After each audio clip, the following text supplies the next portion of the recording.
Hello Internet, and welcome to my live reaction for Eden Zero, chapter 182. When we last left our heroes, our alliance of the Eden Zero, Elsie's crew, and Holy's Midnight Fleet made their way to Lendard, each of them having like slightly different true motivations.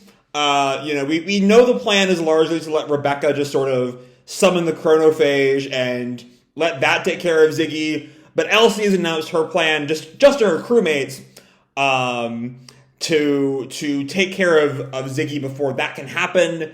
Feather still has whatever her real goal not Feather, Holy has whatever her real goal is. But for now they're all in alliance and are all headed towards Lendard, where, the battle kind of begins. The crew of Edens make quick work of a lot of Ziggy's drone army, but then they're stunned to realize that a fleet of dragons is also protecting Lendard, and Ziggy has not formed an alliance with just Dead End Crow, but also with God Acnoella. And that's where we leave off, jumping right on into chapter 182, Warrior Maid 95. And our picture here is Rebecca and Couchpo just having a blast, eating some food. Good for them. They're just here to be happy, and we stand. But we open on the planet Lendard, as Ziggy is just sort of staring on some little ledge, gazing up at space. So here you are, Shiki. And then, I think this is Acnoella approaching. Yes, but my children stand in his way. Will he really make it this far, I wonder? Mother of Dragons, God Acnoella. Yep, there she is again. And Ziggy questions, your children? You mean the dragons? And Acnoella goes on, I brought them into this world. Of course they are my children.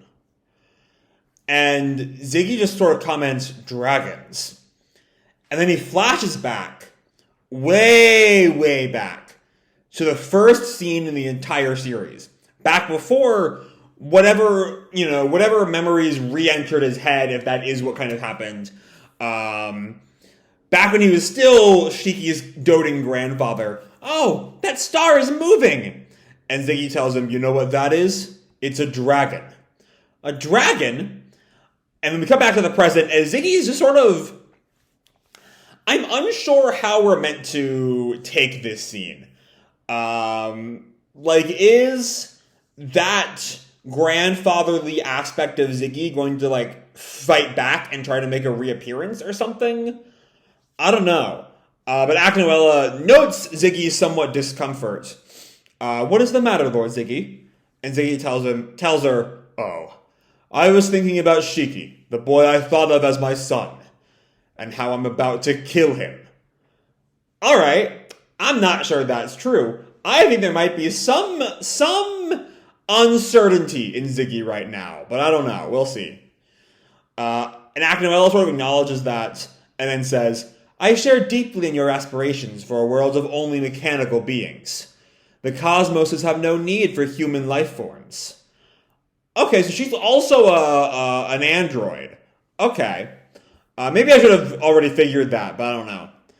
But I do not understand why you must kill this boy you call Shiki. And Ziggy just tells her, because he is human. No, you must have a greater reason than that. Okay, so she thinks there's something... She's getting at this idea there's something more to Ziggy's desire to kill Shiki. And Acnoella goes on, you raised him as your own son, and sent him to the skies, nurturing in him a belief in equality between humans and androids.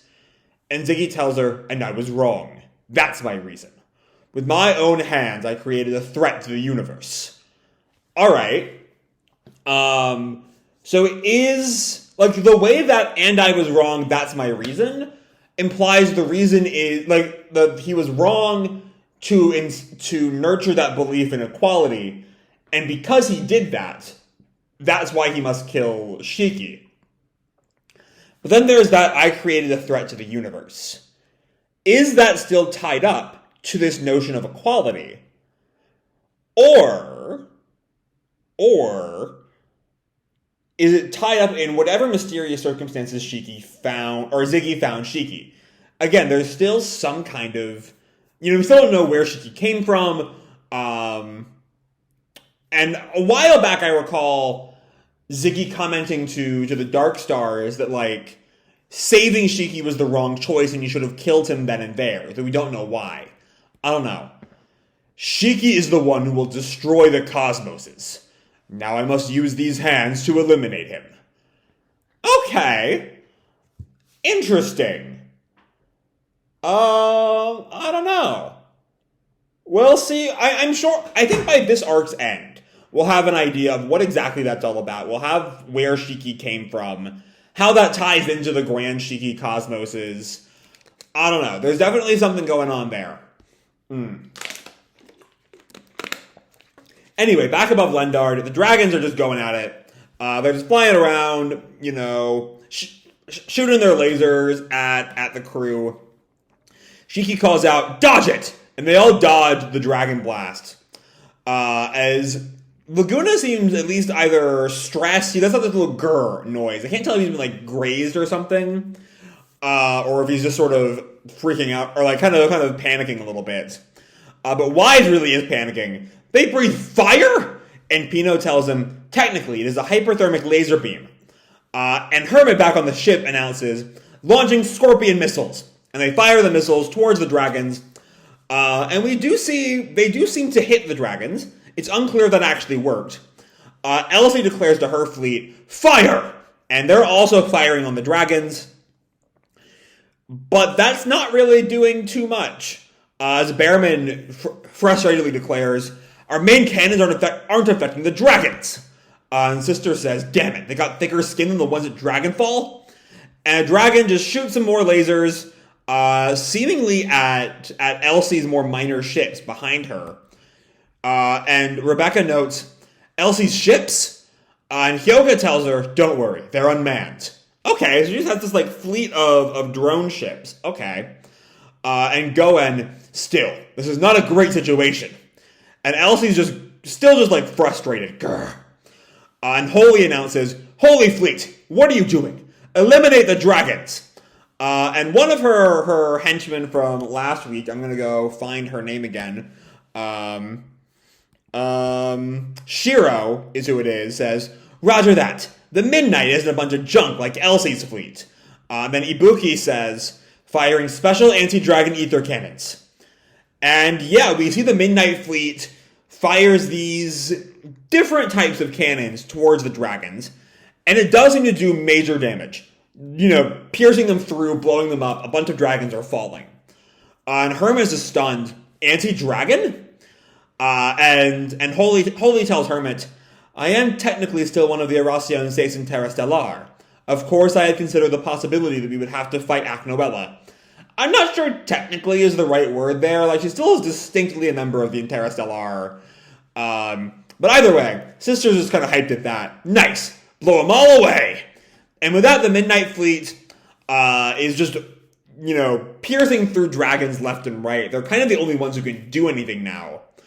But Shiro comments still, it won't be easy to beat so many. But Ibuki says, but I believe we can buy some time.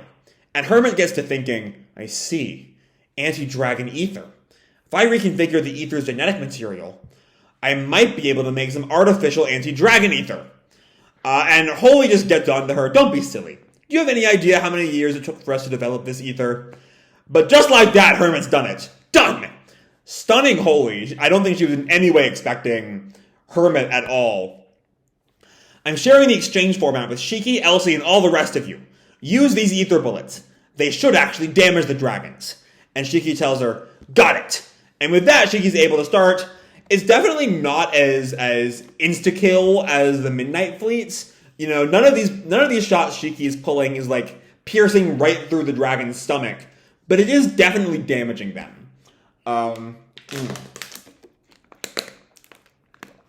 And finally, he does destroy one of them. Yes! And Holy thinks, what formidable children, to grow at such terrific speed. I'm curious if that's tied in, that growth is tied in with her desire to take Shiki's powers or whatever her real goal is. I don't know. But Wise comments, well, it is hurting the dragons, but it takes way too much ammo to take down just one of them. And yeah, so again, they're distinctly not as strong as Holy's bullets that, like, they developed over the course of years. And Clean tells them the force reconfiguration. It uses up extra ether.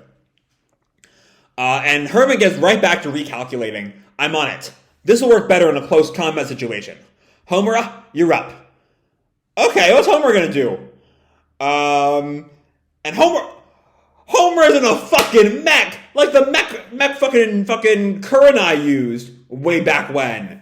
Okay. Understood.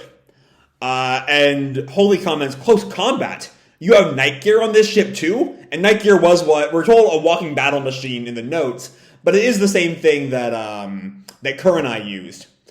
And Hermit tells her, Homura's personal fighter, running on an original OS, EZS-94, which is an intuitive feedback system that throws all the old piloting concepts out the window.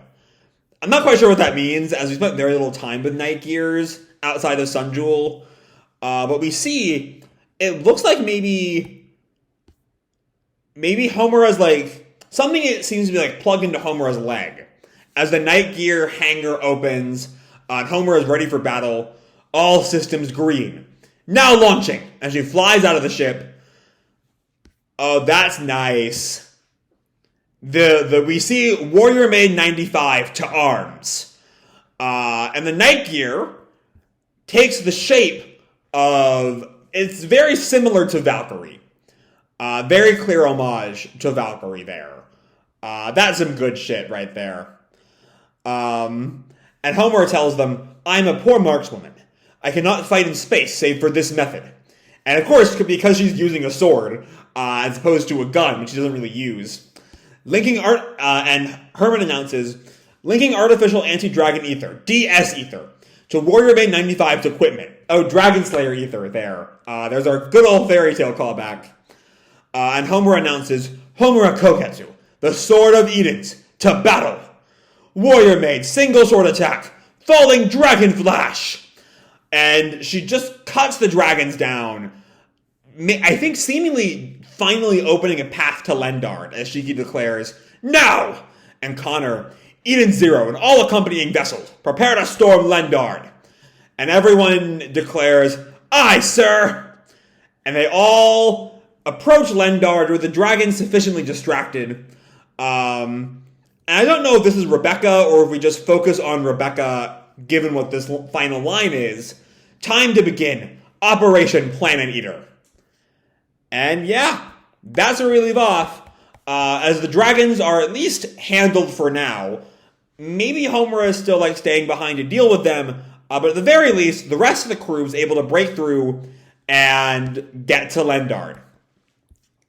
So yeah, let's talk this chapter. So first we have this bit with Ziggy and Acnoella. Continuing to sort of explore what Ziggy knows about Shiki that no one else knows about Shiki.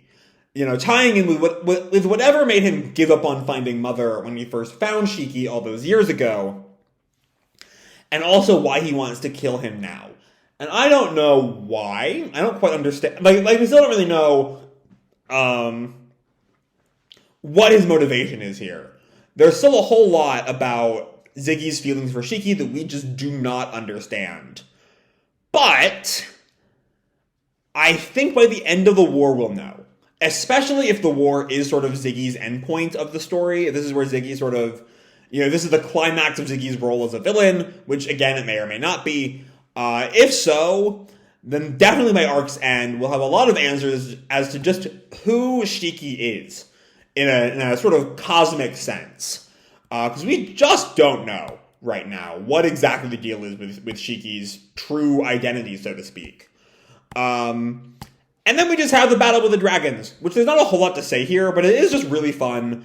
These giant fucking monster machines.